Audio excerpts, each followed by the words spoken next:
He smiled when the sheriff arrived. Not a nervous smile, not a polite one.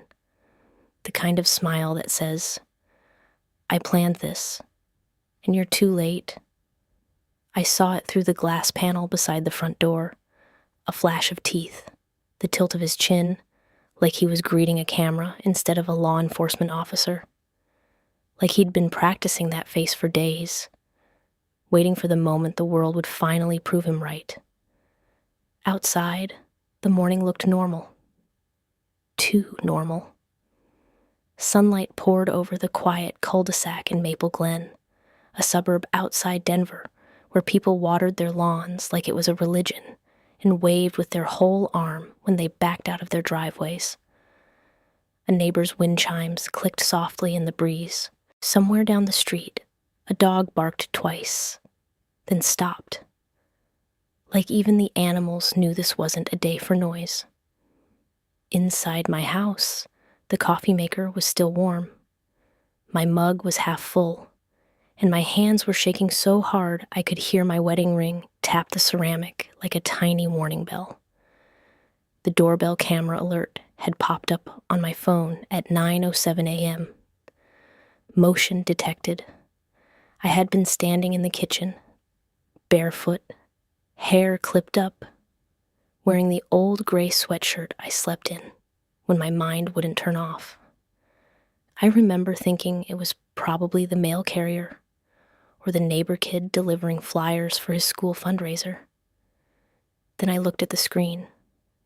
Uniform, badge, a marked SUV at the curb, and a man on my porch holding a folder with both hands like it contained something heavy. I didn't open the door right away, not because I didn't understand what it meant, because I understood it too well. In my line of work, paper was power. Signatures, notices, orders, deadlines, all the invisible things that could move your life like furniture without asking you first. I took one slow breath, then another, and I forced my fingers to stop trembling long enough to tap the intercom. "Hello?" The sheriff's voice came through calm and practiced, like he'd said the same sentence 1,000 times and hated it every time. "Ma'am, this is the sheriff's office. I need you to open the door." Behind him in the sunlight, I saw someone else step into frame, a second figure, taller, dressed in a charcoal coat, hair neat, posture straight. Evan, my ex-husband. His smile was already there, waiting like he'd been born with it. And in that 1 second, my stomach did something slow and cold, because the sheriff wasn't here by accident. He was here on purpose. Evan leaned slightly toward the camera, just enough for me to see his eyes. Not angry, not sad, satisfied, like he'd finally found a way to make me small. I pressed the intercom again, trying to keep my voice level. "What is this about?" The sheriff glanced down at the folder, then back up. "Ma'am, I have a court order." I felt my throat tighten around the word court. Court was where Evan loved to perform. Court was where he liked to pretend he was a reasonable man. And I was an emotional woman. Court was where he could use calm language like a weapon. I stared at the screen, trying to find the trick. Because there had to be a trick. I had built my life on rules. I had spent years making sure I followed them. I had the mortgage statements, the tax records, the deed history, everything. I had the kind of documentation people mocked until they needed it. And yet, there was a sheriff at my door. I walked to the entryway slowly, like my feet didn't belong to me. I stood behind the door, hand on the deadbolt, and I listened. I could hear Evan's breathing through the tiny speaker. I could hear him shifting his weight like he wasn't worried at all. I turned the lock. The click sounded too loud. And when I opened the door, the morning air rushed in cold and sharp, like it wanted to cut the truth into my skin. The sheriff stood one step back, respectful but firm. He was in his 40s, maybe, with tired eyes and a jaw that looked clenched out of habit. He held the folder out with both hands. Evan stood to the side, just outside the porch railing, like he wanted room for a better view. He smiled again, wider. "Morning, Claire," he said, like we were neighbors running into each other at the grocery store. "This doesn't have to be ugly." Claire. Hearing my name in his mouth still felt wrong, like he was wearing something that belonged to me. I didn't answer him. I looked at the sheriff. "I'm going to need you to read this," the sheriff said carefully. "It's an order for possession. It says you're required to vacate the premises." Vacate. A word that made homes sound like hotel rooms. My chest tightened.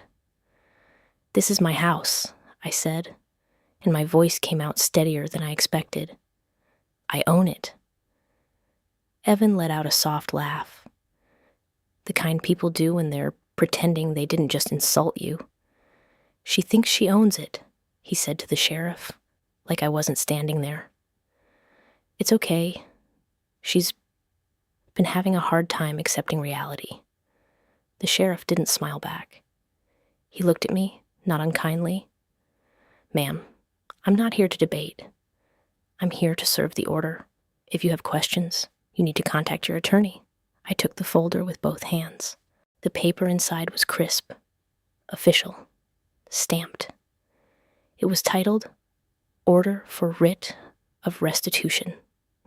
My eyes scanned the page fast, hungry, desperate, like I could find a typo that would make it all disappear. Case number, county, judge's name, and then the words that made the world tilt. "Property is awarded to petitioner Evan Marshall, pursuant to final decree." My breath hitched. "Final decree?" I whispered. Evan's smile twitched, like he enjoyed the sound of confusion. "Oh," he said softly. "You didn't know. That's right. You didn't show up." My head snapped up. "I did show up," I said. "I was there. I was in the courtroom." Evan lifted his hands slightly, as if calming a wild animal. "Not that hearing," he said. "The one last week. The one about enforcement." Enforcement. My mind raced. Last week, I'd been out of town for work, a compliance audit in Phoenix that had been scheduled for months. I had told my attorney. I had forwarded the itinerary. I had email receipts. I stared at the paper again. The hearing date. My stomach dropped. Evan had moved it. He'd scheduled it when he knew I couldn't be there. And somehow, my attorney hadn't stopped it, or worse, hadn't known. "Claire," Evan said, stepping closer, lowering his voice like he was trying to sound kind. "I told you we could do this the easy way. 30 days. That's what I offered. You wanted to be stubborn." I looked at him, really looked. He was dressed like a man going to a meeting, not a man evicting his ex-wife from her own home. Charcoal coat, blue button-down, hair combed neatly, that same watch he'd bought with a credit card, and swore he paid off. And in his eyes, there was something else, not just victory, relief, like he'd been afraid I'd figure it out before he could finish. The sheriff cleared his throat. "Ma'am, the order allows you to retrieve personal belongings, but you can't remove fixtures. You can't damage property. If you refuse to comply, we can return with a locksmith." A locksmith, my house, my front door, my locks, changed by force. Evan's smile grew again, like he loved that part. "See," he said, "it's not me. It's the law." He had always loved saying that. It's the law. As if the law was a friend that only visited when he called.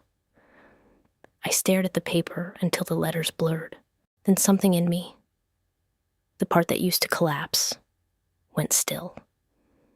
Because this wasn't just an eviction. It was a performance. And Evan wasn't smiling because he'd won fairly. He was smiling because he thought I was trapped. I nodded slowly, like I accepted it. I watched his shoulders loosen, just a fraction, and I said the words that made his smile brighten. "Okay," I whispered. "Okay, I'll go." Evan's eyes lit up. He stepped closer, voice soft, dripping with false mercy. "That's all I wanted," he said, "for you to stop fighting." I looked past him. Down the street, a neighbor had paused with her trash bin halfway to the curb, pretending not to stare, but staring anyway. I looked back at Evan, and I let my face fall into something tired, defeated. It wasn't hard. I'd been exhausted for months. But this was different. This was strategy. Because the truth was, I wasn't going to go. Not in the way he thought. I stepped back into the doorway and kept my voice calm. "I need to pack," I said. "I'll need a little time." The sheriff nodded. "That's reasonable. The order gives you until noon today to vacate. We'll return. If you're not out, we proceed." Noon. 3 hours. Evan inhaled like he was breathing victory into his lungs. "Take your time," he said. "Just don't make it dramatic." Then he turned to the sheriff, still smiling.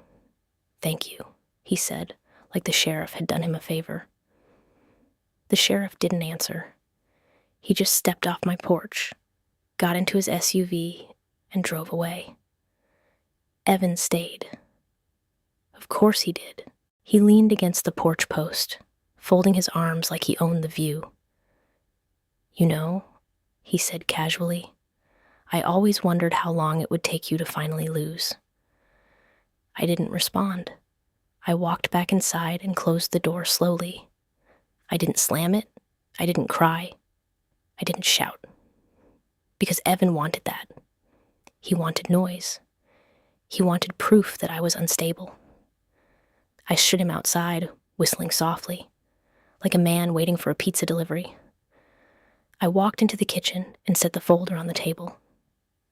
My coffee sat there like it didn't understand the world had changed. I stared at the order again. And then I did the one thing Evan never expected.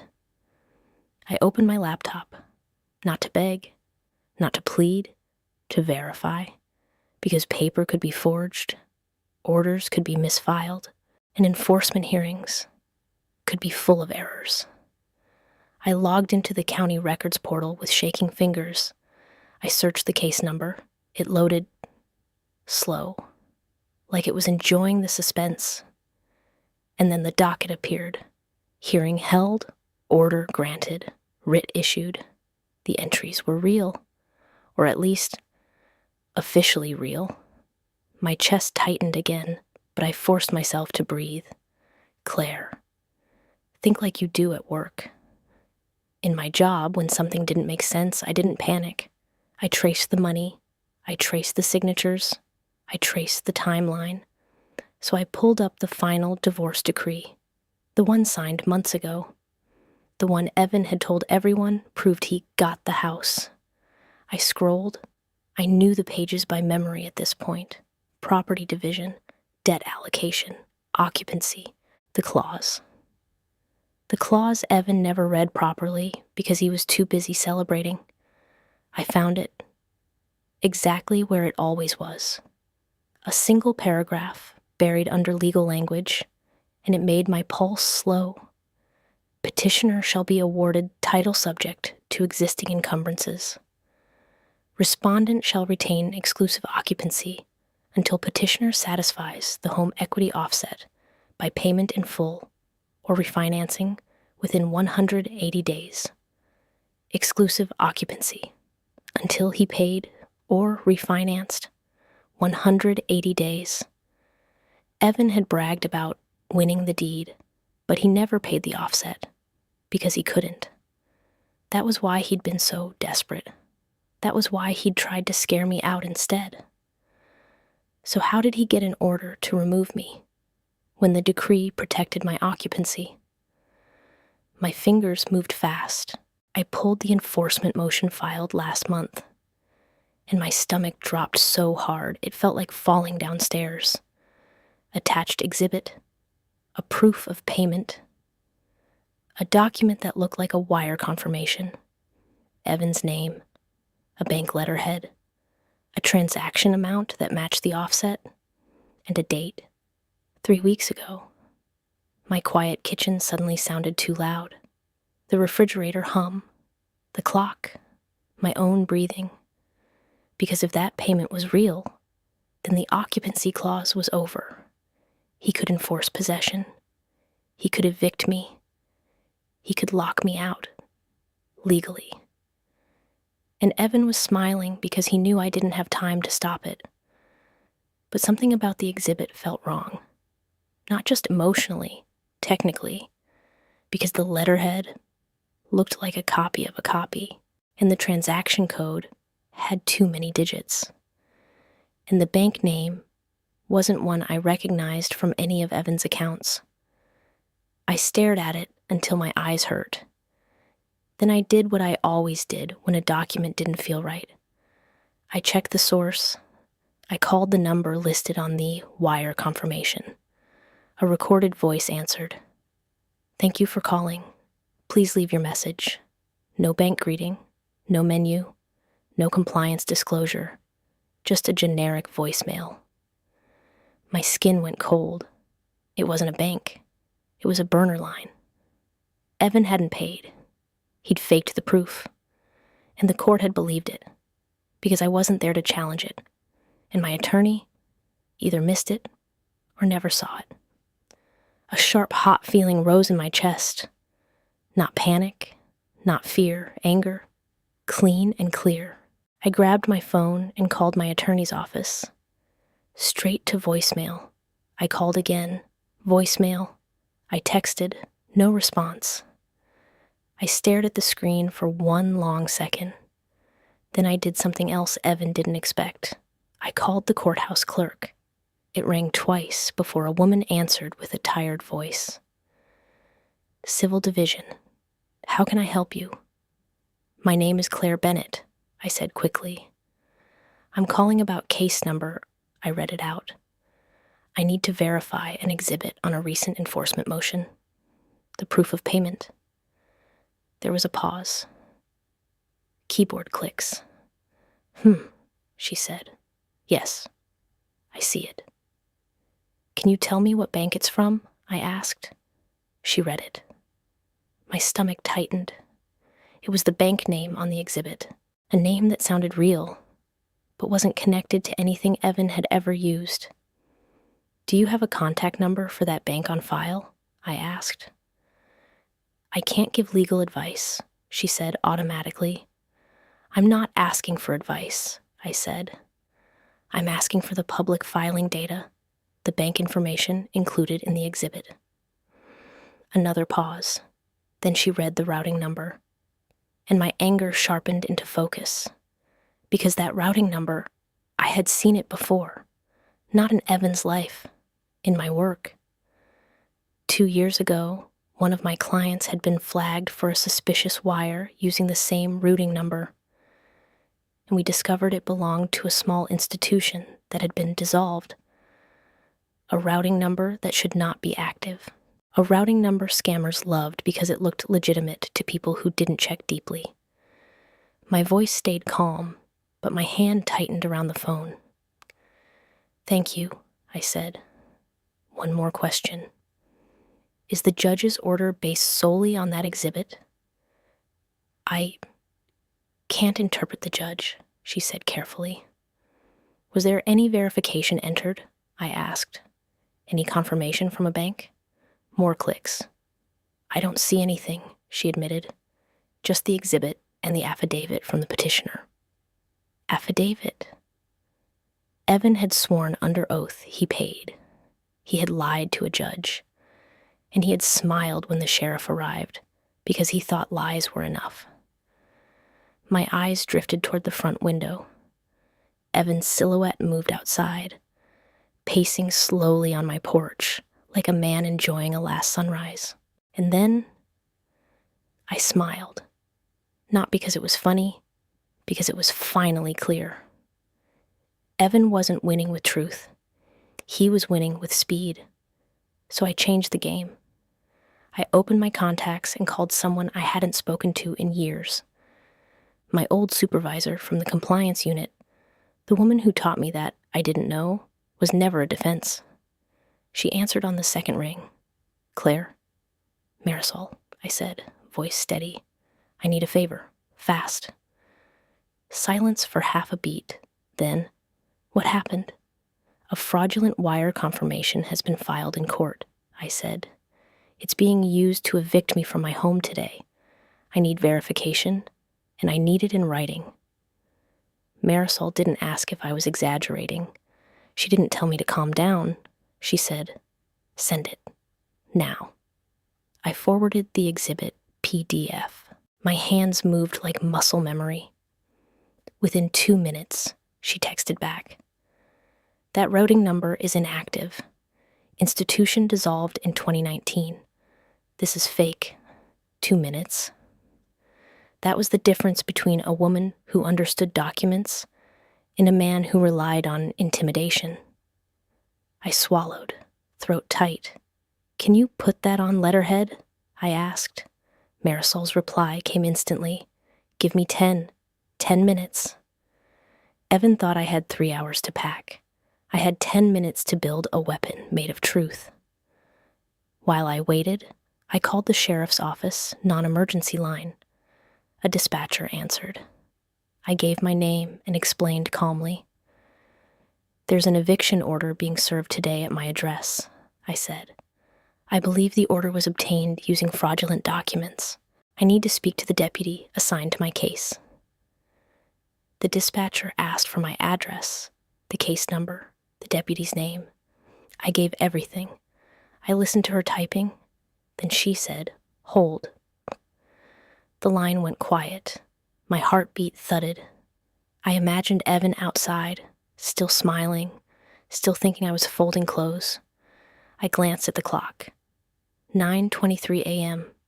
I had time, not much, but enough. A click. A deeper voice came on. "This is Deputy Harris." "Yes," I said. "Deputy, you just served an order at my residence." A pause. "I did." "I have reason to believe the proof used to obtain the writ is fraudulent," I said. "I'm not asking you to overrule the court. I'm asking you to note that I'm contesting the validity, and I'm asking you to delay enforcement until the court reviews new evidence." He exhaled slowly.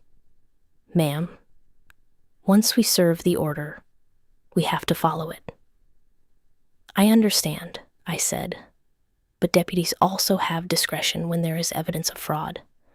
I'm preparing a motion for emergency stay. I have a written verification coming from a compliance officer that the routing number is inactive. The petitioner may have committed perjury. If I vacate and the locks are changed and later the court reverses, that's irreparable harm." There was a long pause. Then his voice softened, just slightly. "Are you saying your ex-husband faked payment proof?" "Yes," I said, "and he is on my porch right now." Another pause. And I heard something shift on his end, like he turned in his chair. "Okay," he said carefully. "Here's what I can do. We're scheduled to return at noon. If you file something with the court before then, and you can show me proof you filed, we can hold. But you have to move fast." Move fast. That was the only language Evan spoke. "I will," I said. "Thank you." I hung up and stared at the folder again. My hands were steady now. I printed the exhibit. I printed the decree with the occupancy clause highlighted. I printed Marisol's text. And then my email pinged. Marisol. Attachment. Verification letter. I opened it and felt the world shift back into place. On official letterhead, In crisp language, she stated the routing number belonged to a dissolved institution, that the wire confirmation was inconsistent with legitimate formats, and that the document appeared fraudulent. She signed it. She included her credentials. She included her direct contact information. It wasn't just my word now. It was paper. And paper was how you fought Evan. I grabbed my keys and my laptop and the folder of documents. Then I walked to the front door. Evan was still there, leaning against the porch post. He looked up like he was watching the finale to a show. "Ready to be reasonable?" he asked, smile gleaming. I stepped onto the porch and closed the door behind me. I held my documents tight, and I smiled back. Not big, not triumphant, just calm. "I'm going to the courthouse," I said. His smile froze for half a second. "Why?" he asked lightly, too lightly. "To file an emergency motion," I said. Evan chuckled, but his eyes narrowed. "You can't stop it," he said. "It's already ordered." "I'm not stopping an order," I said. "I'm stopping fraud." For the first time that morning, his smile cracked. "Don't be dramatic," he snapped softly, then caught himself and forced his face back into control. "Claire, you always do this. You always think you're smarter than everyone." I tilted my head slightly. "Not everyone," I said. "Just you." His jaw tightened, and behind his eyes, I saw it, fear, because he knew. He knew the exhibit was fake. He knew he'd gambled on me being too tired to fight. He stepped closer, lowering his voice. "If you make a scene," he said, "you'll embarrass yourself. The judge already signed. The sheriff already served. You're done." I looked at him, really looked, at the man who used to tell me I was too intense when I asked for receipts. The man who mocked me for reading contracts. The man who called me controlling when I wanted transparency. And I realized Evan's greatest strength wasn't intelligence. It was confidence, built on people giving up. He leaned in. "Just pack," he whispered. "Go stay with your sister. Start over. You can keep your dignity." My sister. He said it like it was a favor. I exhaled slowly. Then I said the words that made his eyes flicker. "I already called Deputy Harris," I said. Evan blinked. "What?" "I told him I'm filing an emergency stay," I said. I told him the proof of payment is fraudulent. Evan's face went tight. "You can't prove that," he hissed. I lifted Marisol's letter slightly, just enough for him to see there was official letterhead. His throat moved as he swallowed. "Claire," he said, trying to regain control. "If you do this, you're going to regret it." There it was, the real Evan, not the calm performer, the man who threatened when he couldn't charm. I held his gaze. "I've regretted trusting you," I said quietly. "I'm done regretting the wrong thing." Then I stepped off the porch and walked to my car. My knees felt a little weak, but my spine felt stronger than it had in months. Evan didn't follow me. He just stood there, watching, calculating, like a gambler deciding whether to fold or double down. As I pulled out of the driveway, I saw him take out his phone, calling someone, probably his lawyer, probably to figure out how to keep the lie alive. I drove fast but careful. The courthouse was 15 minutes away, but every red light felt like an insult. I parked, grabbed my folder, and ran inside. The air smelled like paper and floor polish. People sat on benches with tired faces, waiting for their own lives to be rearranged. I went straight to the clerk's window. "I need to file an emergency motion for stay," I said, breathless but clear, "due to fraudulent evidence in perjury." The clerk's eyes widened slightly. She looked at the title of my documents. She didn't roll her eyes. She didn't tell me to come back later. She said, "Okay, fill out this form, attach your exhibits, and you need to request an emergency hearing." My hands moved fast. Name, case number, motion title, grounds. I wrote in clean language, the kind judges respected. Fraud upon the court, irreparable harm, violation of decree terms, inconsistent payment proof, routing number invalid, verification attached. I stapled Marisol's letter behind the exhibit. I highlighted the occupancy clause in the decree. And when I slid the packet under the glass, the clerk looked at me like she finally understood. "This is serious," she murmured. "Yes," I said. "It is." She stamped it, filed, 9:58 a.m. I stared at the stamp like it was oxygen. Then I asked, "How soon can a judge review it?" She glanced toward the back. "I can walk it to chambers," she said. "If you're requesting emergency review, we can try." Try. I nodded. "Please." She picked up my packet and disappeared through a door. I stood there, heart hammering, watching people shuffle by, holding their own stacks of paper, their own stories in folders. My phone buzzed, a text from Evan. "You're making a mistake." I didn't answer. 2 minutes later, another. "If you do this, I'll come after you for attorney fees." Then another. "You can't win."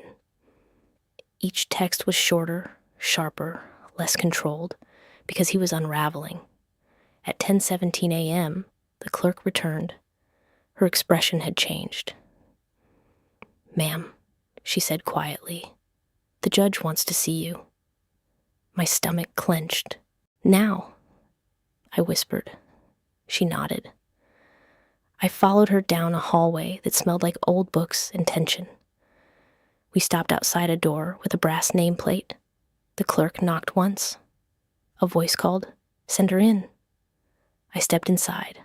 The judge sat behind a desk piled with files. She was older, silver hair pulled back, glasses low on her nose. Her eyes were sharp, not cruel, just exact. She looked at my packet, then she looked at me. "Ms. Bennett," she said, "why was this not raised at the enforcement hearing?" My throat tightened, but I forced my voice steady. "Your Honor, the hearing was scheduled while I was out of state for work. My counsel did not appear. I did not receive notice until after the order was signed." The judge's eyes flicked to the docket. She nodded slightly, as if noting something. "And you allege fraud," she said. "Yes," I said. "The petitioner submitted a proof of payment that appears fabricated. The routing number belongs to an inactive institution. I have verification from a compliance officer with credentials attached. The final decree grants the petitioner title subject to encumbrances, but grants me exclusive occupancy until the offset is paid or refinanced. It has not been." The judge's gaze sharpened. She lifted Marisol's letter. She read silently. The room felt like it had no air. Then the judge said, "Where is the petitioner now?" "At my residence," I said. "He is waiting for the sheriff to return at noon." The judge's jaw tightened. She set the letter down. She leaned back slightly, the kind of movement that meant she had seen this before. "Ms. Bennett," she said carefully, "if this verification is accurate, then the court was misled." "Yes," I whispered. The judge nodded once. "Do you understand what that means?" she asked. "Yes," I said. "It means the writ should be stayed, and it means the petitioner may have committed perjury." The judge held my gaze for a long moment. Then she reached for a pen. "I am issuing an emergency stay," she said, "effective immediately. I'm setting an expedited hearing within 72 hours. and I'm ordering the petitioner to appear and produce proof of payment verified directly by the institution. My breath left my lungs like a sob I didn't know I was holding. Thank you, I whispered. The judge's expression didn't soften. This isn't gratitude time, she said. This is seriousness time. If what you're alleging is true, it's not just a domestic matter. It's contempt. It's fraud. And I will not tolerate it. She signed, stamped. Then she looked at the clerk. Transmit this stay to the sheriff's office immediately, she ordered. The clerk nodded and moved fast. My hands trembled again, but this time it wasn't fear. It was adrenaline. The judge looked at me. Ms. Bennett, she said, do you have somewhere safe to be today? I blinked. Safe. I thought of Evan's eyes, the way they had flashed when I said I called the deputy. Yes, I said carefully. I can be safe. She nodded. Good, she said, because Mr. Marshall is about to be very unhappy. I walked out of chambers with the signed emergency stay in my hand like it was a shield. My phone buzzed again. Evan, answer me. Then a call, then another. I didn't pick up. I called Deputy Harris instead. He answered on the second ring, voice brisk. Ms. Bennett? I filed, I said, breathless. The judge issued an emergency stay. It's signed. The clerk is transmitting it now. A pause. Then, okay, he said. That changes everything.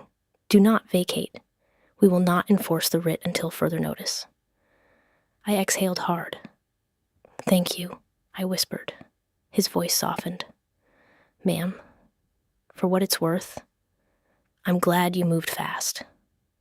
So was I. I drove home with the stay order on the passenger seat. The sun looked brighter now, almost offensive, like the world had no idea what had almost happened. When I turned onto my street, I saw Evan's car still at the curb.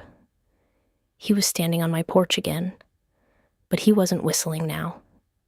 He was pacing, his phone pressed to his ear. He looked up as my car approached, and his face twisted. He ended the call abruptly. I parked in my driveway and stepped out. Evan marched toward me, jaw tight, eyes wide. What did you do? He hissed. I held up the stay order. He snatched it from my hand and scanned it, his face drained. For a second, his smile tried to appear out of habit, but it couldn't. His mouth trembled into something ugly. This is temporary, he snapped. It doesn't mean anything. It means you don't get to throw me out today, I said calmly. His breathing quickened. You're lying, he said, voice rising. You're always lying. I stepped closer, lowering my voice. You lied under oath, I said. You filed a fake payment proof. His eyes flashed. Prove it, he spat. I already did, I said. That's why the judge signed the stay. For a moment, Evan looked like he might lunge. Then a car turned onto the street. A sheriff's SUV, Deputy Harris. He pulled up to the curb and stepped out. Evan's head snapped toward him. And there it was, again. That smile, that reflexive performer's grin. He tried to put it back on like a mask. Deputy, Evan said brightly. Thank God you're here. Deputy Harris held up his hand. Mr. Marshall, he said flatly, we received an emergency stay. Evan's smile froze. Deputy Harris continued. There will be no eviction today. In fact, you need to step off the property. Evan blinked, stunned. This is my house, he snapped. Deputy Harris's eyes didn't move. Not today, he said. Not under an active stay. You can wait for the hearing like everyone else. Evan's jaw clenched so hard I could see the muscle jump. He tried again, softer. Deputy, you don't understand. I understand enough, Deputy Harris said. Step back, now. Evan took a step back, still trying to smile, still trying to look like the reasonable one, but the mask was slipping. He turned to me, eyes burning. "You think you won?" he whispered. I didn't raise my voice. I didn't give him drama. I gave him truth. "I think you lied," I said, "and now it's going to cost you." His face twisted. He glanced at Deputy Harris, then back at me, then down the street, where a neighbor's curtains moved. He didn't like witnesses. He didn't like the narrative changing.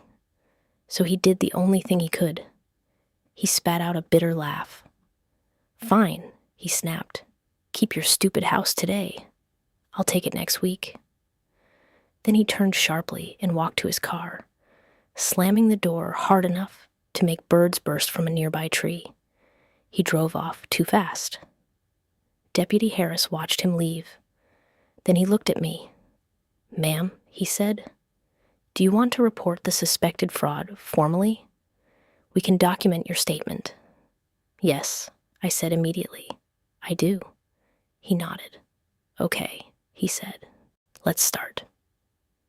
We stood on my porch while he took notes. I showed him the exhibit. I showed him the verification letter. I showed him the clause in the decree. His expression stayed professional, but his eyes grew sharper with every page. When he finished, he handed me a card. "If he comes back today," he said, "call. Do not engage." I nodded. He left. And when the SUV pulled away, the street fell quiet again. Too quiet. I stepped inside my house and closed the door. This time, I let my forehead rest against the wood for one long moment, not because I was defeated, because I was finally letting myself feel the weight of what had almost happened. I walked into the kitchen and sat at the table, staring at the coffee I no longer wanted. My phone buzzed again. A new number, unknown. I didn't answer. A voicemail appeared seconds later. I pressed play. Evan's lawyer, his voice smooth and cold. "Ms. Bennett, this is counsel for Mr. Marshall. We strongly advise you to cease and desist from making defamatory allegations. Any attempt to interfere with enforcement will be met with sanctions and attorney's fees." I stopped the message. Defamatory. That word made me laugh once, short and humorless, because defamation was what liars accused you of when you told the truth out loud. I didn't call him back. I called someone else. The one person Evan couldn't intimidate. A forensic document examiner. A woman I'd met years ago during an internal fraud case.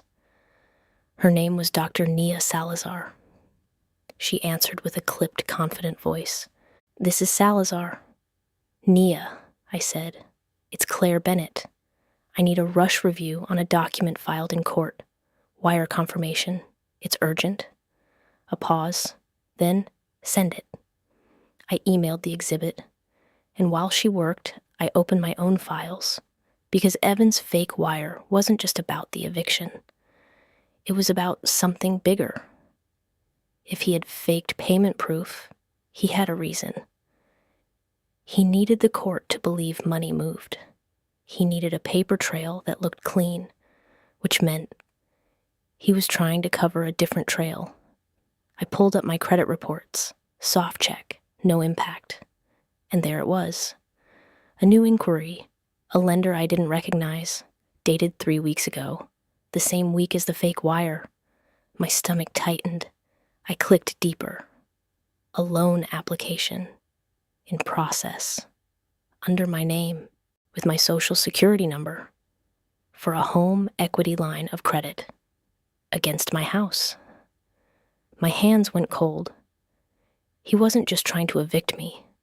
He was trying to borrow against the property, using my identity. And if he succeeded, even if I kept the house, I would be chained to the debt. That was his real plan. Because Evan didn't just want the house. He wanted me responsible for the damage. I stared at the screen, breathing slow. Then I started making calls like a woman who had finally stopped hoping her ex would be decent. Fraud department, identity theft report, credit freeze, dispute. I filed a police report online for attempted identity theft. I uploaded the evidence. I documented everything. And then, at 2:14 p.m., Dr. Salazar emailed. Preliminary findings, likely fabricated. Formatting inconsistencies. Metadata suggests creation on consumer software. Not a bank-generated confirmation. I read it twice. Then I forwarded it to my attorney, and to the court's clerk, and to Deputy Harris. Because the fastest way to end Evan's smile was to make his lies expensive. That evening, as the sun dipped low and the neighborhood lights flickered on, my attorney finally called. His voice was shaky. "Claire," he said, "I just saw the emergency stay. I'm so sorry. There was a calendaring error." "Stop," I said softly. He fell silent. "I handled today," I said. "Now you handle the next 72 hours. "Yes," he said quickly. "Yes, I will." "Good," I said. "Because this isn't just a custody of property issue. It's fraud. It's perjury. And I have evidence of attempted identity theft." He inhaled sharply. "What?" "I'll email," I said. "And I want a motion for sanctions. I want attorney fees. I want a referral to the DA, if possible." A pause. Then, "Okay," he said, voice firmer. "Okay, we can do that." After the call, I sat alone in my living room with the lights off. The house felt different now. Not because it wasn't mine, because it almost wasn't. I listened to the quiet and let the anger settle into something colder, something smarter. Evan had underestimated me for years. He underestimated me when he called me just a housewife to his friends. He underestimated me when he told the court I was emotional. He underestimated me when he smiled at the sheriff like the world was his stage. And now, he was about to learn what happens when you build your life on lies, and the person you lied to finally decides to read every line. The hearing was set for Thursday morning. 72 hours, 3 days. In those 3 days, Evan called 13 times. He texted from 3 different numbers. He left voicemails swinging between charm and rage. "Claire, let's be adults. Claire, you're ruining everything. Claire, you don't know who you're messing with." I saved them all. Not because I enjoyed it. Because evidence was the language that shut men like Evan up. On Wednesday night at 11:46 p.m., my phone buzzed with a final text from Evan. "You'll be sorry in court." I stared at it for a long moment. Then I set my phone down and went to bed. Not because I wasn't scared. Because I refused to let fear run my schedule anymore. Thursday morning, the courthouse looked the same as it always did. Gray stone, metal detectors, people waiting with their folders of pain. But inside courtroom 3C, the air felt electric. Evan sat at the petitioner's table in a crisp suit, hair perfect, posture confident. His lawyer sat beside him, whispering. Evan's eyes scanned the room until they found me. And then he smiled. Of course he did. He smiled like a man who believed he could still talk his way out of anything. But I wasn't alone this time. My attorney sat beside me, face pale but focused. On the bench behind us, Marisol sat quietly, ready to testify. And 2 rows back, Dr. Salazar sat with a folder of her own. Evan's smile flickered when he noticed them. Just a fraction, like a candle feeling the first breath of wind. The judge entered, same silver hair, same sharp eyes. She looked down at the docket. She looked at Evan. "Mr. Marshall," she said, voice flat, "you filed an exhibit claiming the home equity offset was paid via wire transfer. Is that correct?" Evan's lawyer stood. "Your Honor, my client believed..." The judge raised a hand. "I asked Mr. Marshall," she said, "not counsel." Evan stood slowly, smile still trying to exist. "Yes, Your Honor," he said. "It was paid." The judge's eyes didn't blink. "Then you will have no difficulty providing verification directly from the financial institution," she said. "As ordered." Evan swallowed. His lawyer leaned in, whispering urgently. Evan's smile tightened. "Your Honor," Evan said, "there was a misunderstanding. The judge cut him off. "No," she said. "A bank does not misunderstand a wire. Either you paid or you did not." Silence. Evan glanced at his lawyer. His lawyer stood quickly. "Your Honor," the lawyer said, "we request a brief continuance to obtain." "No," the judge said, voice harder. "Continuances are for people acting in good faith." She turned her gaze toward my side. "Ms. Bennett," she said, "present your evidence." My attorney stood, hands trembling slightly, and began. Marisol testified first, explaining the routing number was inactive and the institution dissolved. Dr. Salazar testified next, explaining the documents, formatting inconsistencies, and metadata, suggesting consumer creation. Then my attorney presented the credit inquiry and the pending HELOC application under my name.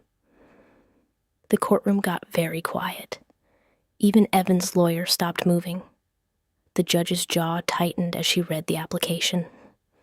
She looked up slowly. "Mr. Marshall," she said, voice low, "did you apply for a line of credit using Mrs. Bennett's identity?" Evan's face went pale. His smile was gone now. His lawyer stood abruptly. "Your Honor, my client invokes..." The judge slammed her hand lightly on the bench.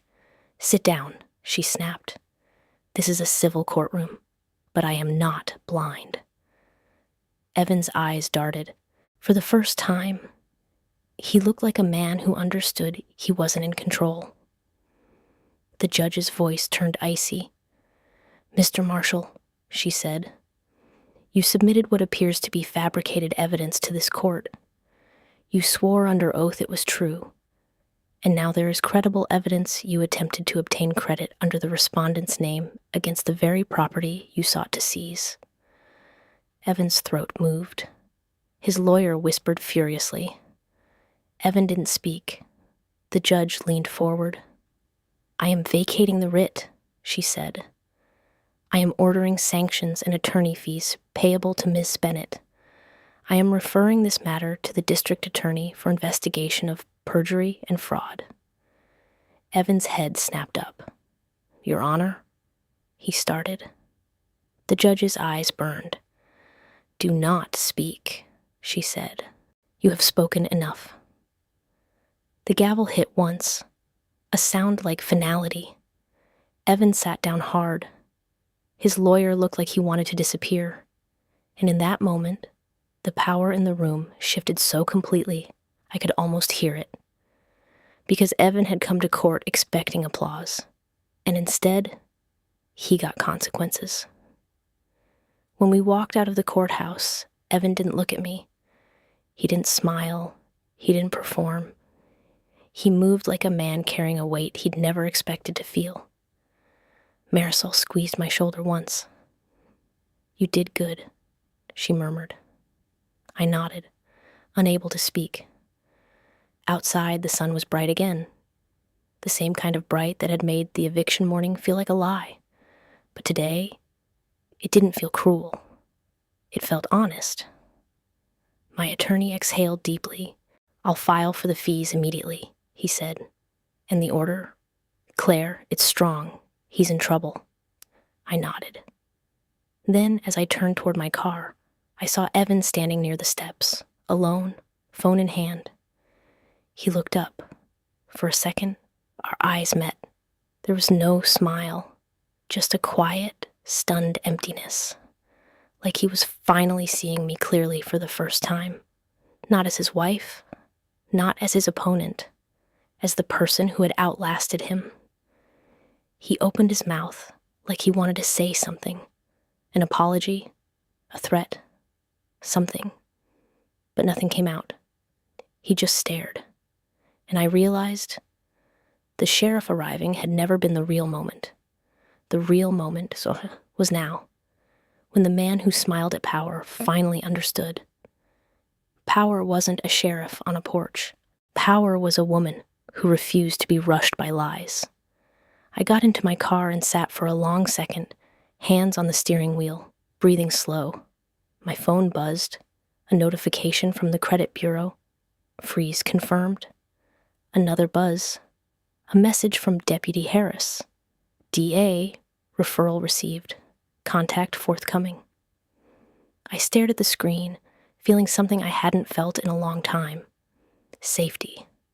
Not because the world was gentle, because I had proof.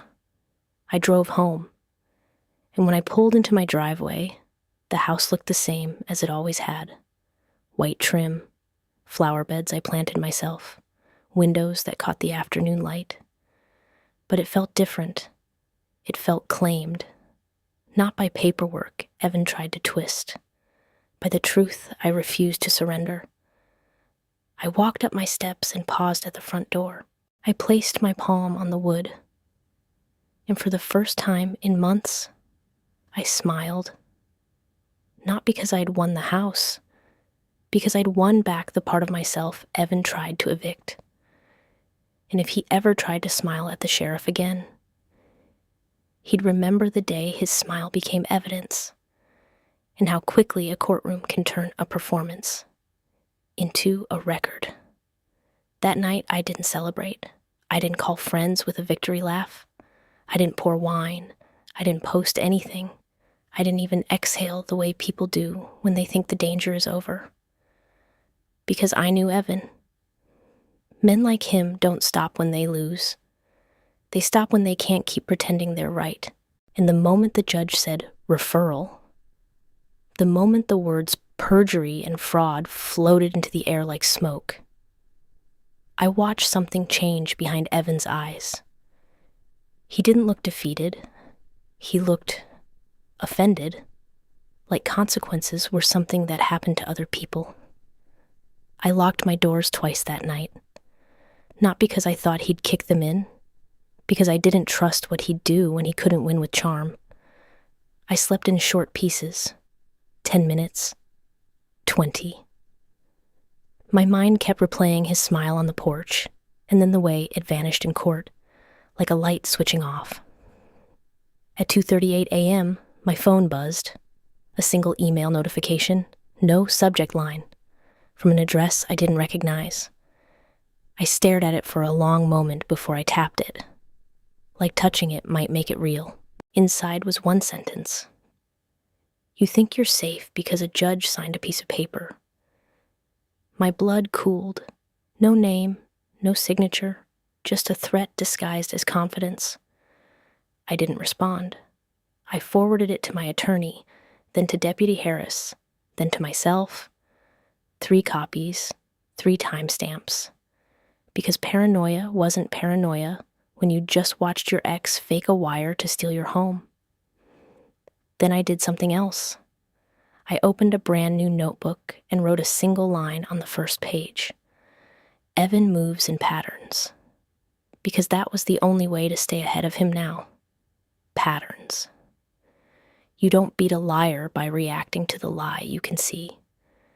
You beat him by predicting the lie he hasn't told yet. The next morning, I called the credit bureau again and confirmed everything was locked. I called the lender on the HELOC inquiry and demanded documentation on the application. A woman in the fraud department asked me to verify my identity. I laughed once, quietly, because the irony was sharp. Then I answered every question. She pulled up the file. "And you did not apply for this?" she asked. "No," I said. "My ex-husband did." "Do you recognize the phone number on the application?" she asked. She read it out. I didn't recognize it, but I recognized the area code. It was local, Denver Metro, meaning he didn't even try to hide that it was him. Do you recognize the email address? She asked. She read it. It was one I had seen before, not in my accounts, in his. A throwaway Gmail he used when he didn't want spam going to his main inbox. I swallowed. Yes, I said. That's his. The woman was quiet for a moment. Then she said, Okay, we're marking this as identity theft. We're also required to file an internal suspicious activity report. Good. Paper. More paper. More weight on Evan's chest. When I hung up, I looked around my kitchen like I was seeing it for the first time. My kitchen, my chair, my table. The same place where he'd stood 100 times and told me, don't worry about it, when I asked where money went. The same place where he'd rolled his eyes when I asked to see statements. The same place where he'd once laughed and said, You and your paperwork, Claire. You act like you're the IRS. And now, the IRS didn't scare me. Evan did. Because Evan wasn't just trying to take something. He was trying to rewrite what was true. And there is nothing more dangerous than someone who believes reality is negotiable. At 10:12 a.m., Deputy Harris called. Ms. Bennett, he said, I just want to confirm you're okay today. I'm okay, I said. Why? A pause. Mr. Marshall has been calling our office, he said. He's upset. He's claiming you forged documents and misled the court. I felt my mouth go dry. He's accusing me? I whispered. Yes, Harris said. We're documenting it, but I wanted you to know. I closed my eyes. Of course, Evan didn't lose. Evan was robbed. That was always his story. Thank you, I said. What should I do? Don't respond directly, he said. If he contacts you, keep it. Save it. If he shows up, call. I hung up and stared at the wall for a long moment. Then I wrote in my notebook. Pattern 1. When caught, he flips the accusation. Because if he could make me look guilty, he could make the truth feel unclear. And when truth feels unclear, people back away. They say things like, well, there are two sides. But fraud doesn't have two sides. It has a perpetrator and a victim. The only question is who gets believed first. At noon, my attorney finally showed up at my house. Not in a suit, in rolled-up sleeves, looking older than he did a week ago. He stood in my doorway like he wasn't sure if he deserved to come inside. I'm sorry, he said again, quieter this time. I didn't comfort him. I didn't scold him. I just handed him my notebook. He blinked. What's this? My plan, I said. He flipped through pages where I'd pasted printed screenshots and written timelines and circled dates. His eyebrows lifted. Claire, he murmured, you did more in 24 hours than most people do in a month. I'm not most people, I said. He nodded slowly, like he was finally accepting the client he had. I filed the fee motion, he said. We're seeking sanctions. We're seeking attorney's fees. And we're requesting a protective order against further harassment. Harassment. That word used to feel dramatic to me. Now it felt accurate. And the referral? I asked. He exhaled. The DA's office will decide whether to prosecute. But your evidence is strong. The judge was angry. Good, I thought. Angry judges are the one thing Evan can't charm. My attorney hesitated, then said, There's something else. My stomach tightened. What? He lowered his voice. Evan's lawyer called, he said. He's proposing a settlement. I stared. Settlement, I repeated. It's ridiculous, my attorney said quickly, but I want you to hear it from me. What is it? I asked. He'll drop everything if you sign a quitclaim deed transferring your interest, he said, grimacing. He claims he'll refinance in 90 days. I felt something in me turn almost amused. He wants me to sign? I said. Yes. I let out a slow breath, a soft laugh that had no warmth. That's his pattern, I said. When he can't steal, he asks you to hand it over. My attorney nodded, eyes serious. I told them no, he said. But, Claire, I need you to understand this. He's desperate, and desperate people do dumb things. I looked at the windows, at the street, at the quiet. Then we make sure his dumb things are documented, I said. That afternoon, I had my security system upgraded. Not because I wanted to live in fear, because I wanted proof if fear showed up. 2 new cameras, one facing the driveway, one facing the back gate, a smart lock with a log, a motion sensor in the garage. Every time something moved, it would be recorded. Evan liked secrets, so I removed darkness. By Friday morning, the neighborhood had a story. It moved fast the way suburban stories always do, through HOA boards and gym parking lots and little conversations near mailboxes. A sheriff came. A court hearing? Something about fraud. Some people nodded at me with sympathy. Some looked away like scandal was contagious. And then there were the ones who smiled politely and whispered later.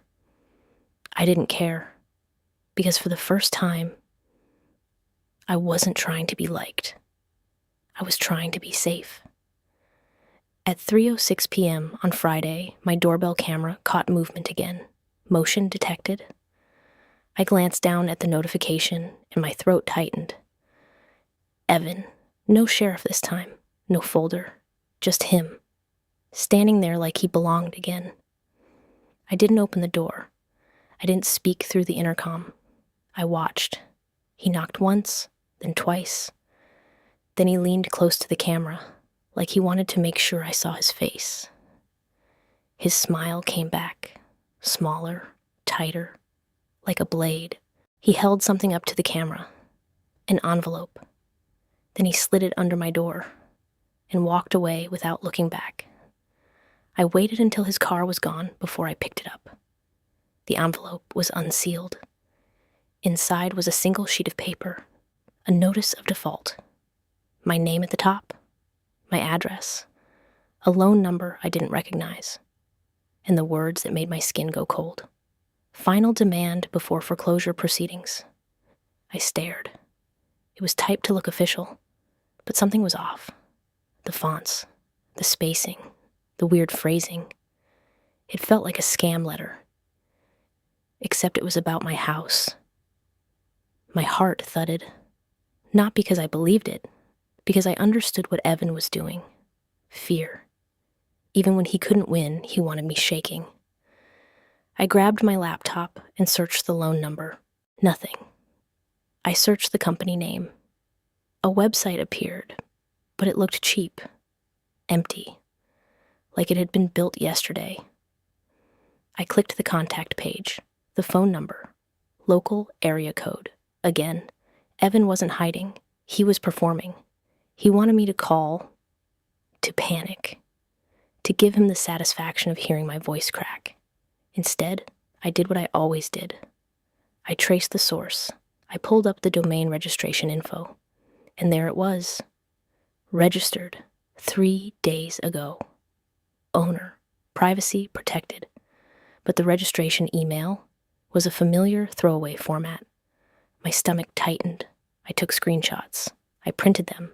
I added them to my notebook. Then I called Deputy Harris. Deputy, I said, voice steady.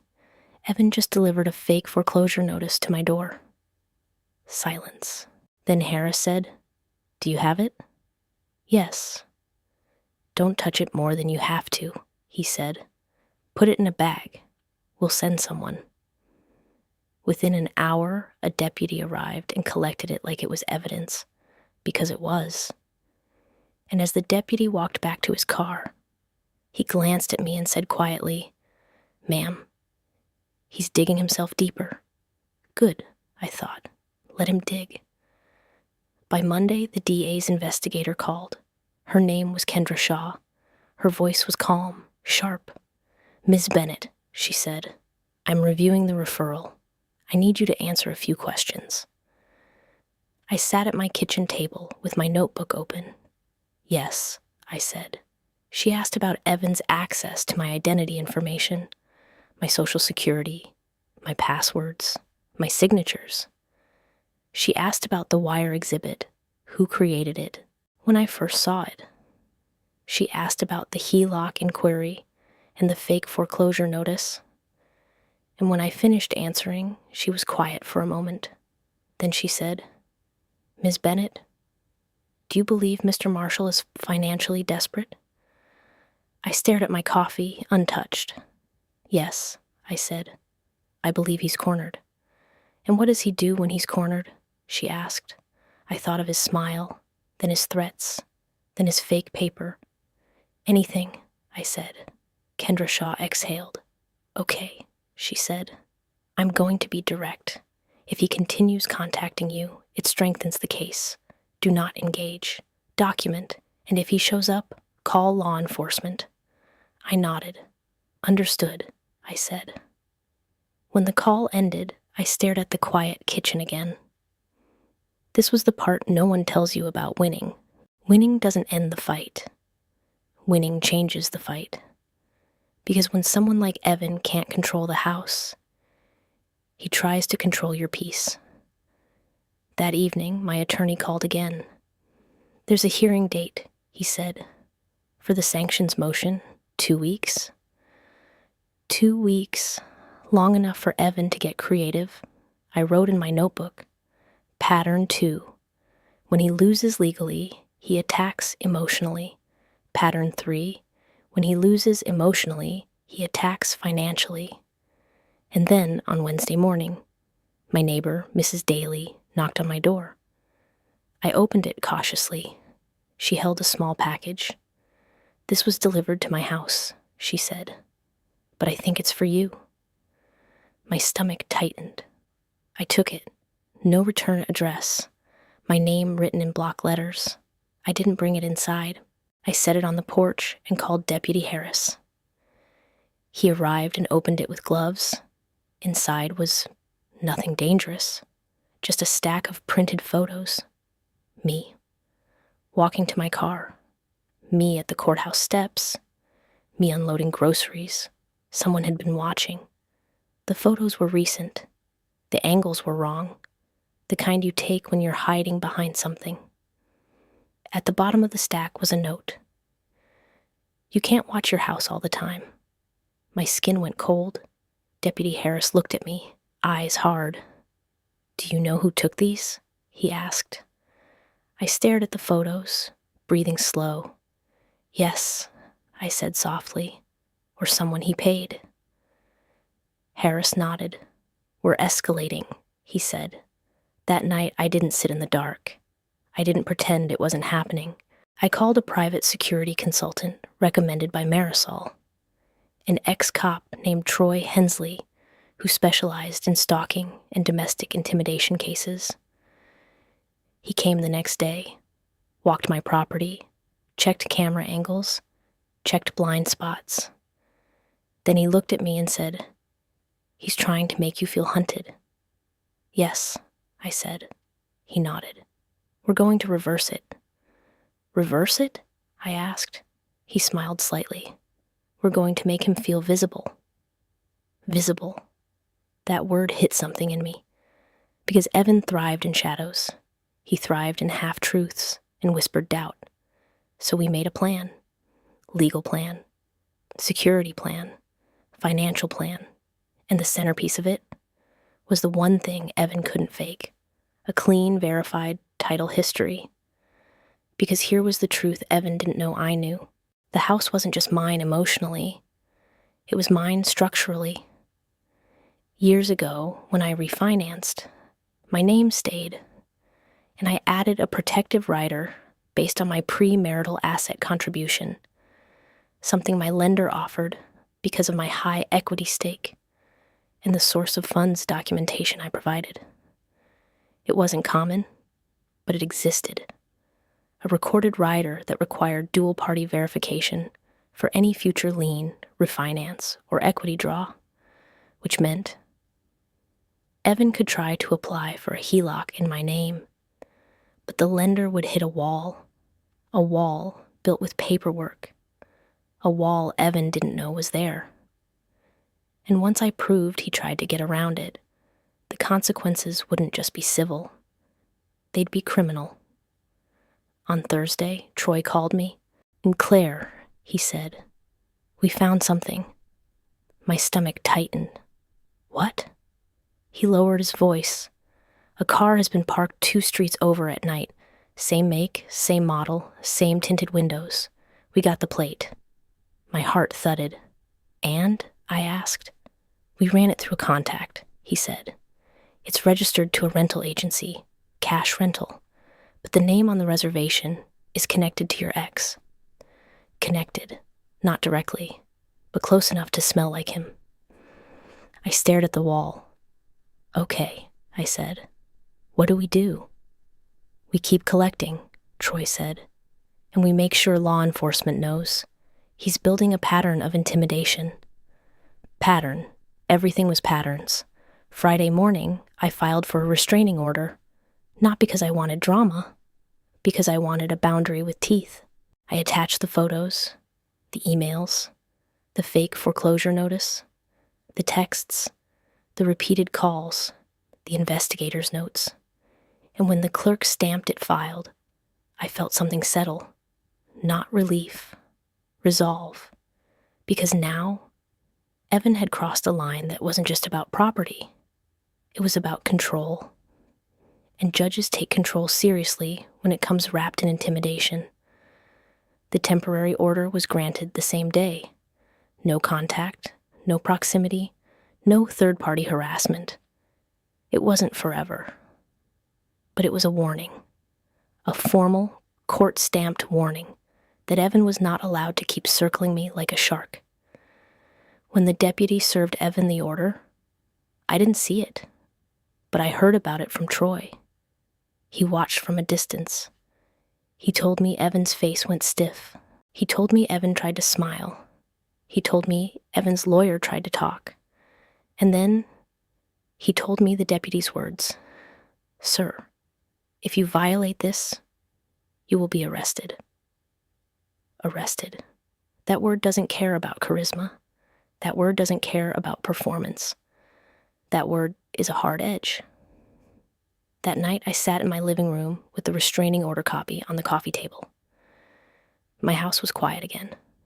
Not pretend quiet, real quiet. And for the first time, I let myself imagine something. Not revenge, not punishment, freedom. But Evan still wasn't done. I learned that the next morning, when a moving truck pulled onto my street, not in my driveway, in my neighbors, the Dailies. 2 men stepped out, looking confused, holding a clipboard. Mrs. Daly waved me over. Claire, she called. Do you know what this is about? They say they're picking up furniture from your place. My stomach dropped. I walked over. The movers looked at me.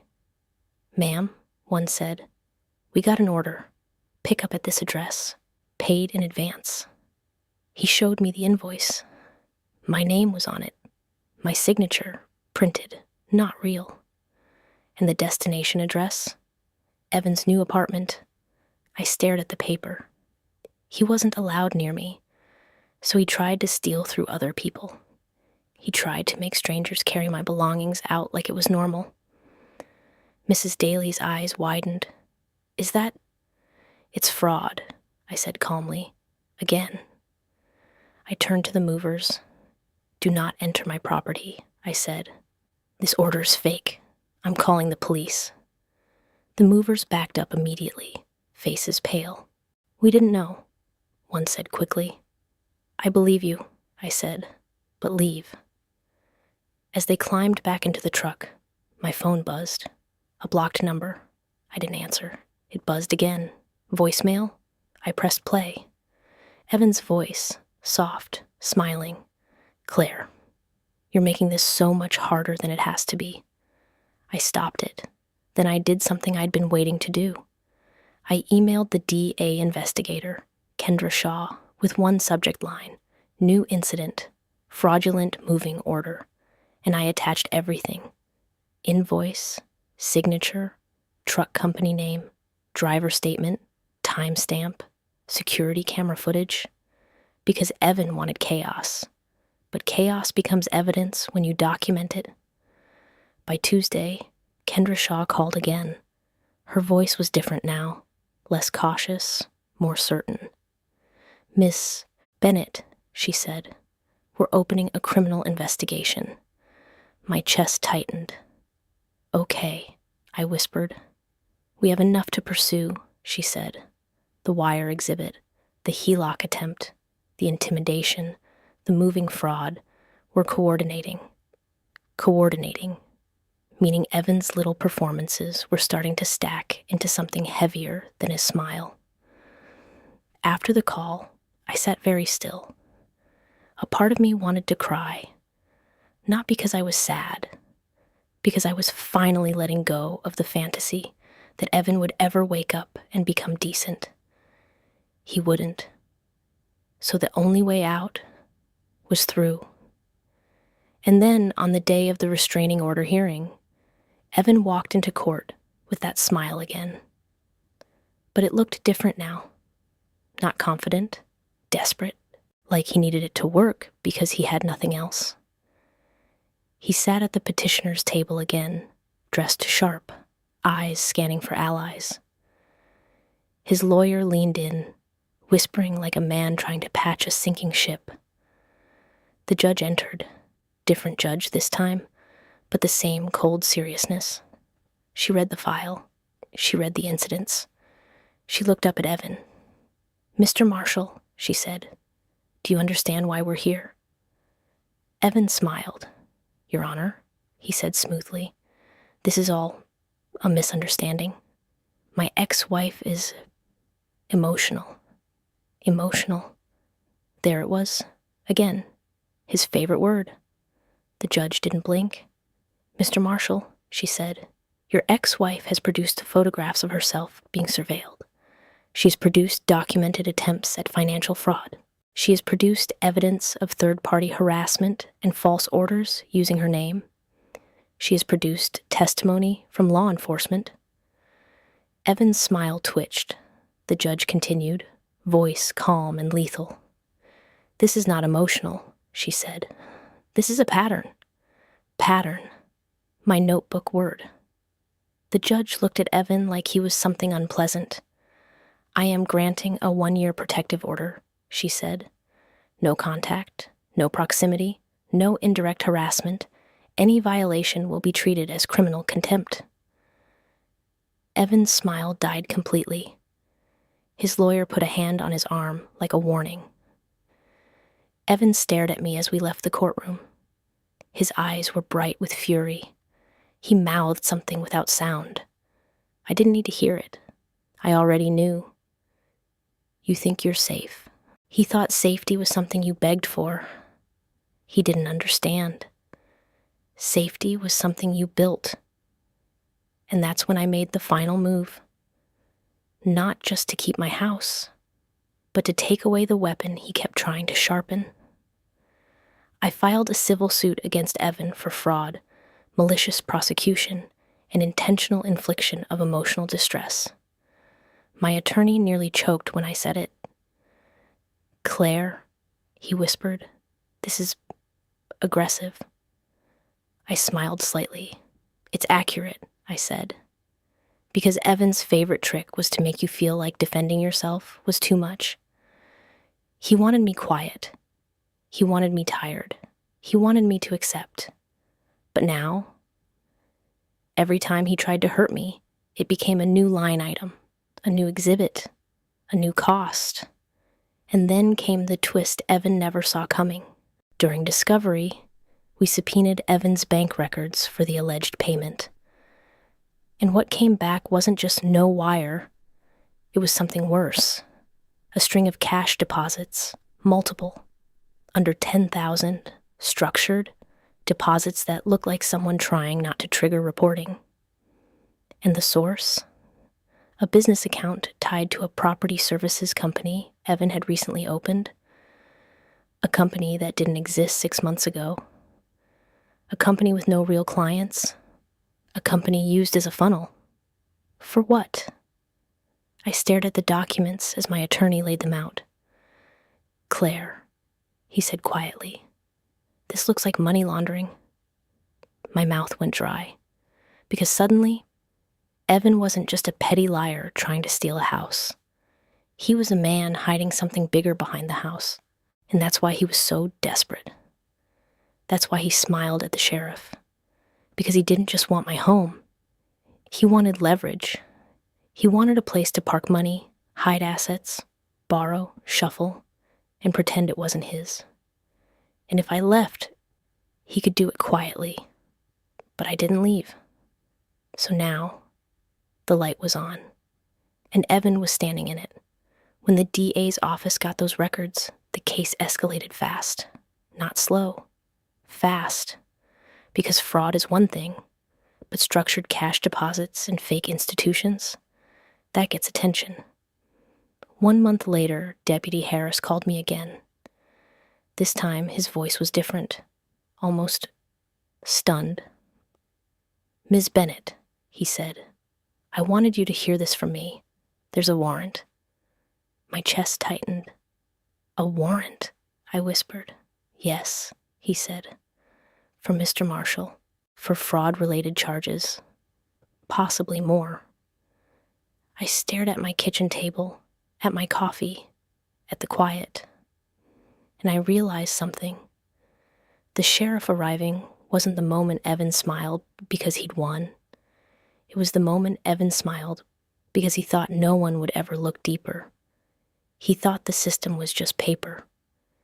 He didn't understand the system was also people who can read paper, people who check, people who verify, people who don't like being lied to.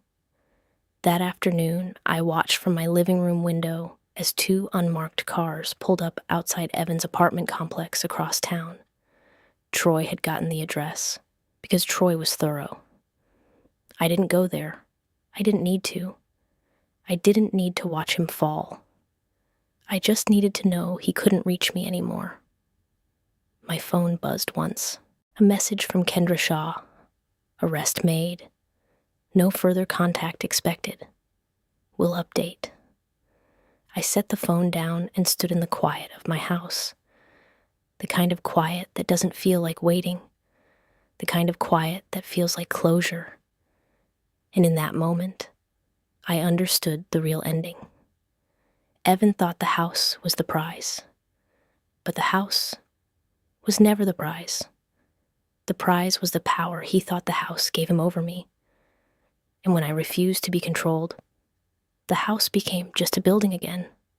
Bricks, wood, walls, mine. I walked to the front door and opened it. The air smelled like winter sun and clean cold. I stepped onto the porch where Evan once stood, smiling beside a sheriff. And I looked down the street. No moving trucks, no uniforms, no folders, just a quiet neighborhood, pretending it had never hosted a war. I smiled, small, private, real. Because the truth was, I didn't let him win. I let him think he did, long enough to show his hand, long enough to prove his lies, long enough to make the system do what it's supposed to do when you refuse to look away. And the next time a man like Evan tries to smile at authority, like it's his personal weapon, he'll remember. Authority doesn't belong to the loudest person on the porch. It belongs to the one who brings receipts. And this time, I did. For a week after Evan was arrested, the house felt too quiet, not peaceful quiet. The kind of quiet you get when your body has been braced for impact for so long. It doesn't know what to do when the impact doesn't come. I kept expecting my phone to buzz, kept expecting another fake notice, another anonymous email, another moving truck. I kept listening for tires slowing near my curb, and every time nothing happened, my mind tried to convince me it was only because something worse was coming next. That's what fear does. It doesn't leave when the threat leaves. It leaves when you finally believe you're allowed to breathe again. On the 8th day, I found myself standing in the hallway closet, staring at a shoebox I hadn't opened in years. It was labeled in my handwriting, House.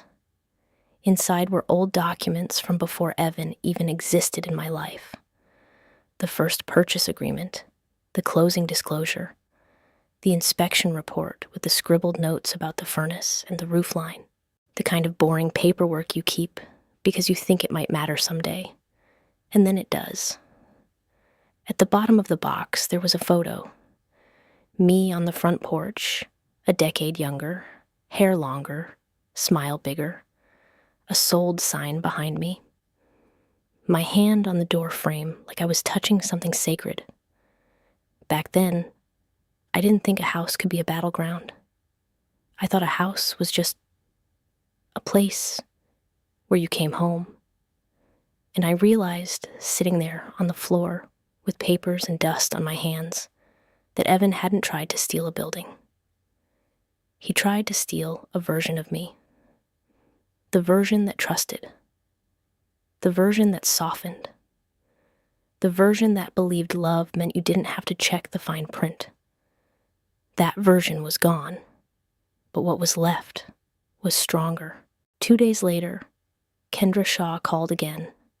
"Claire," she said, and her voice sounded like someone who hadn't slept.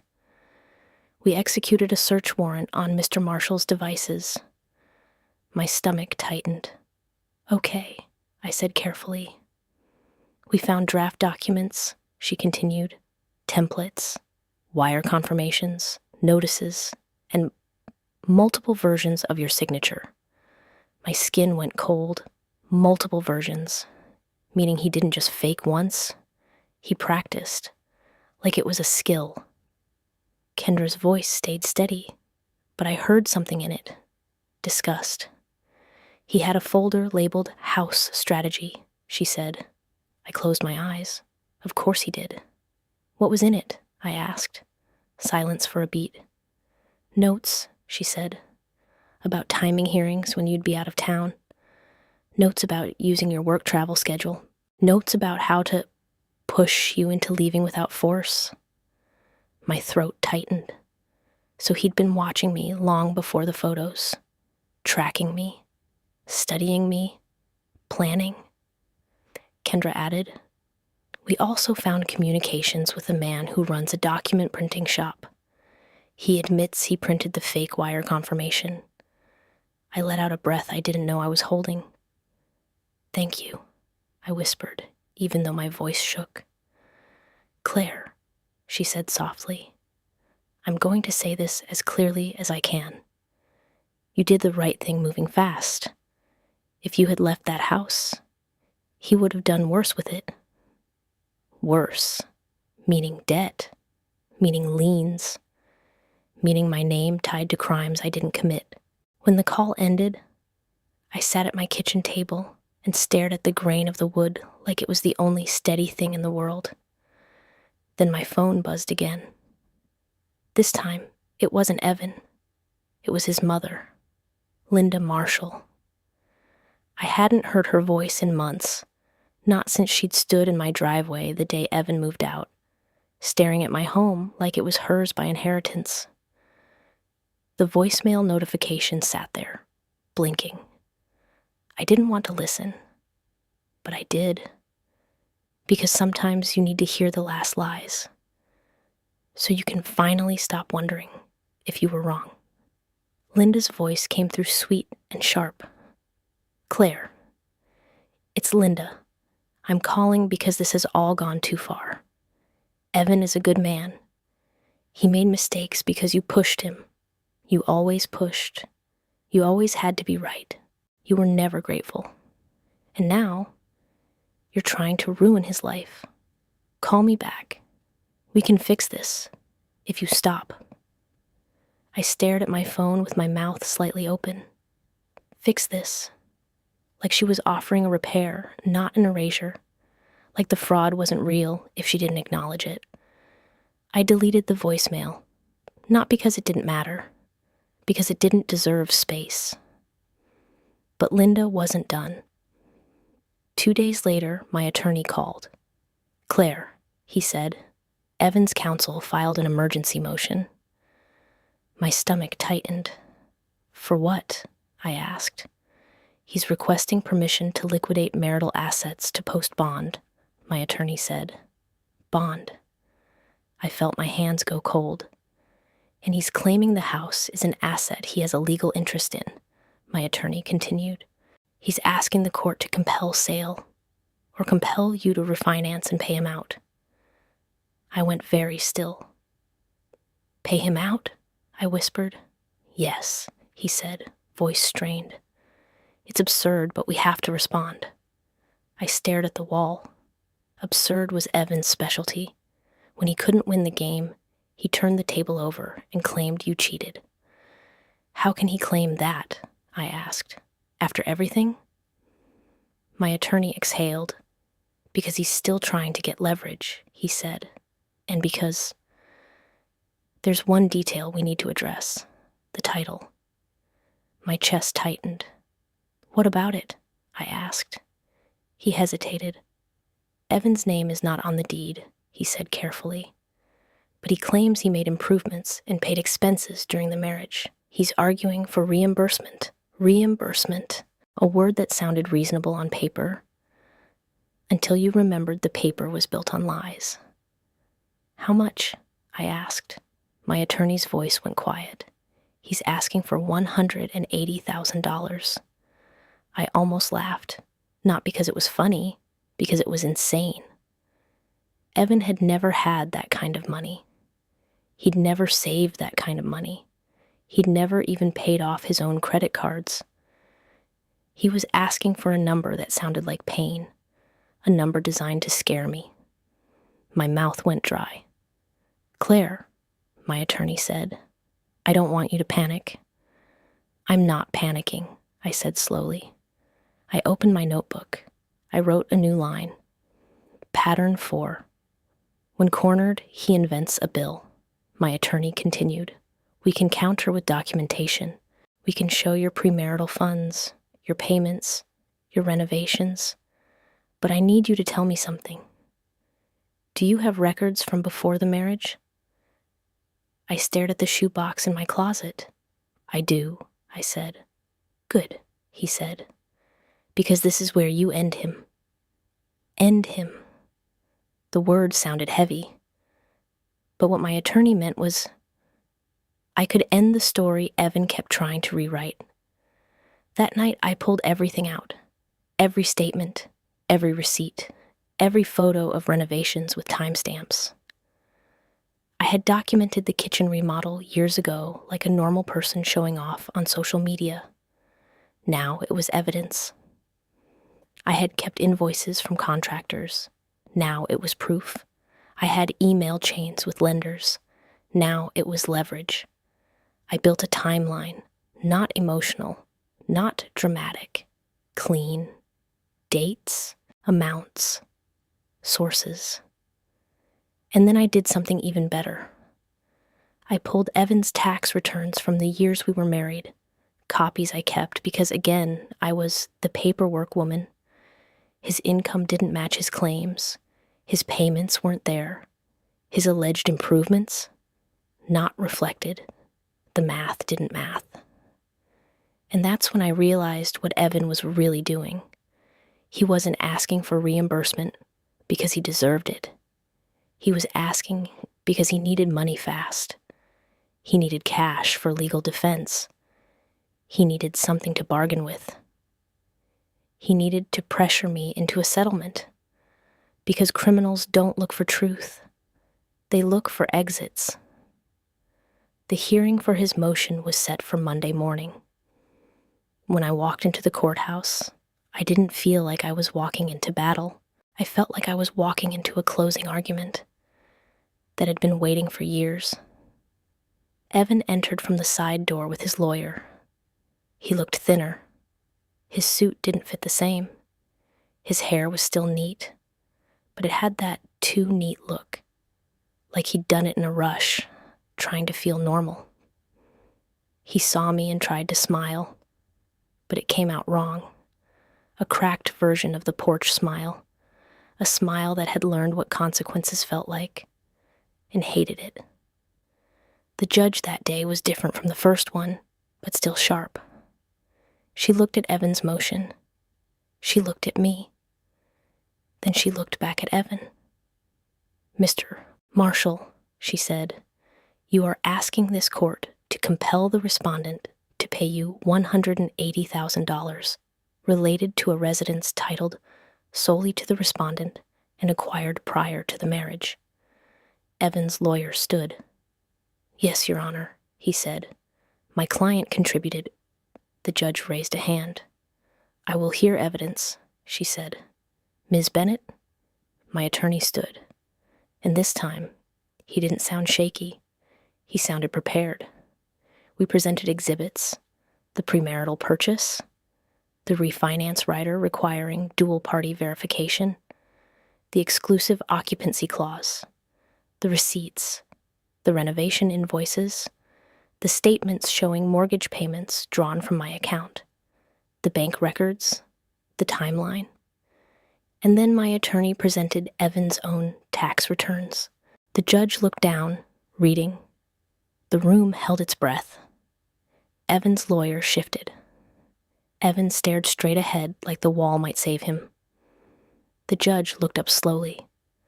"Mr. Marshall," she said, voice low, "these documents do not support your claim." Evan's lawyer started to speak. The judge cut him off. "It appears," she continued, "that you are attempting to create an urgent financial dispute over a premarital asset in order to extract funds while you are under criminal investigation." Evan's eyes flashed. "Your Honor," he blurted, "she's hiding money." The judge's gaze hardened.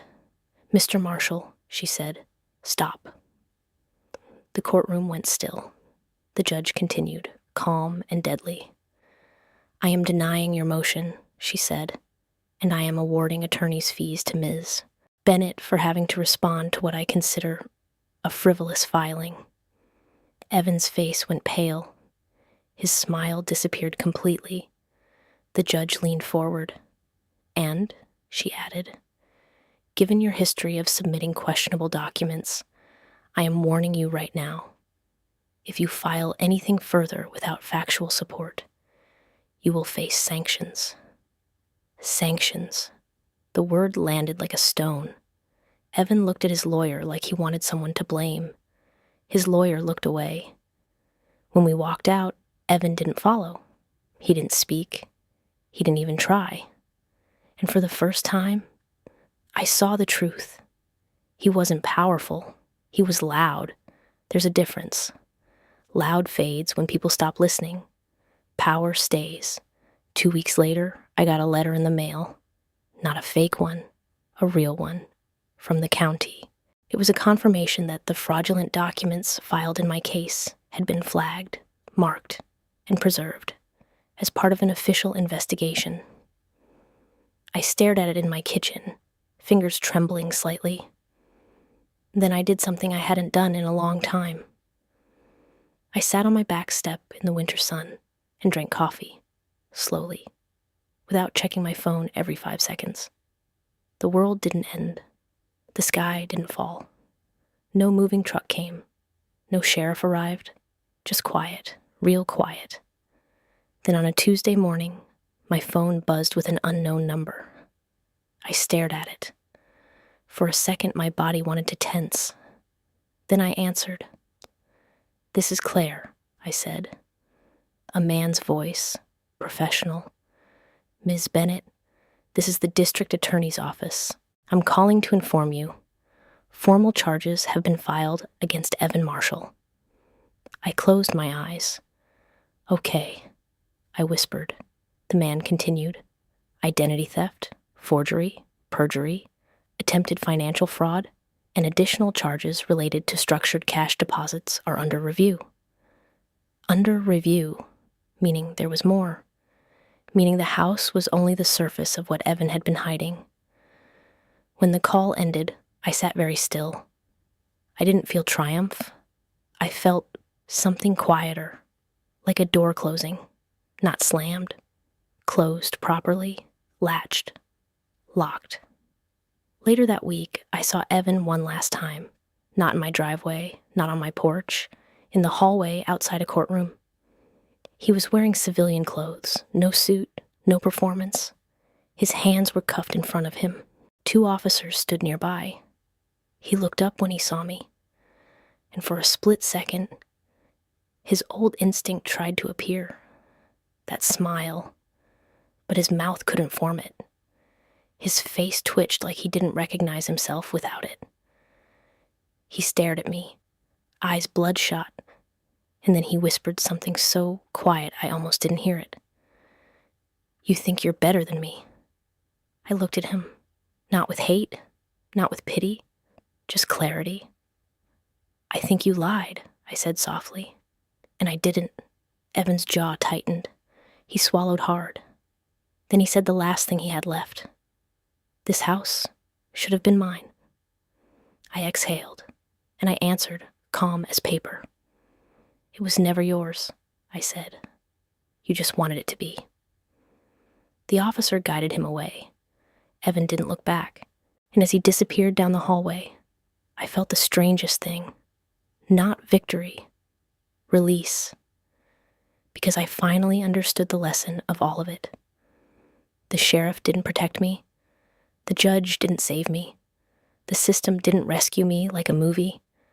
I rescued myself by refusing to be rushed, by refusing to be shamed, by refusing to believe a confident man is the same thing as a correct one.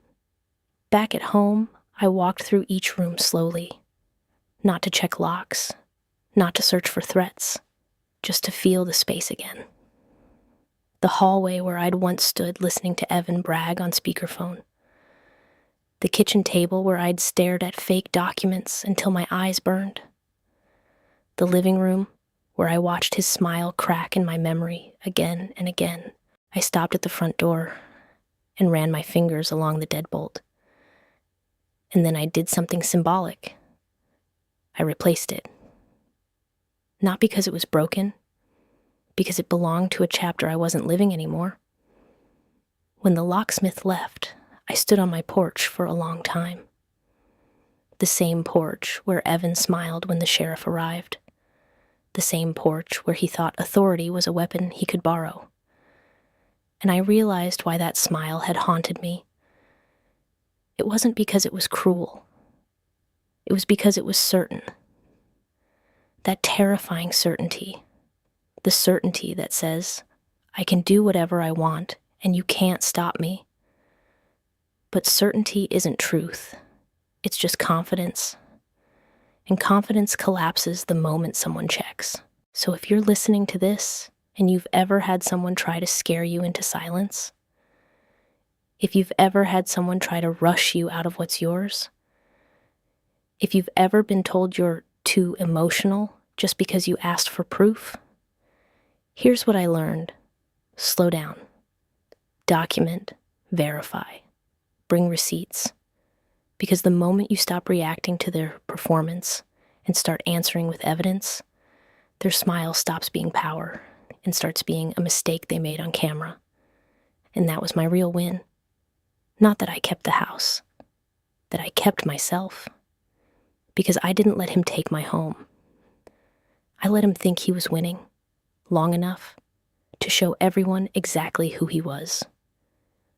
And once the truth was stamped, filed, and verified, his smile didn't matter anymore. Only the record did.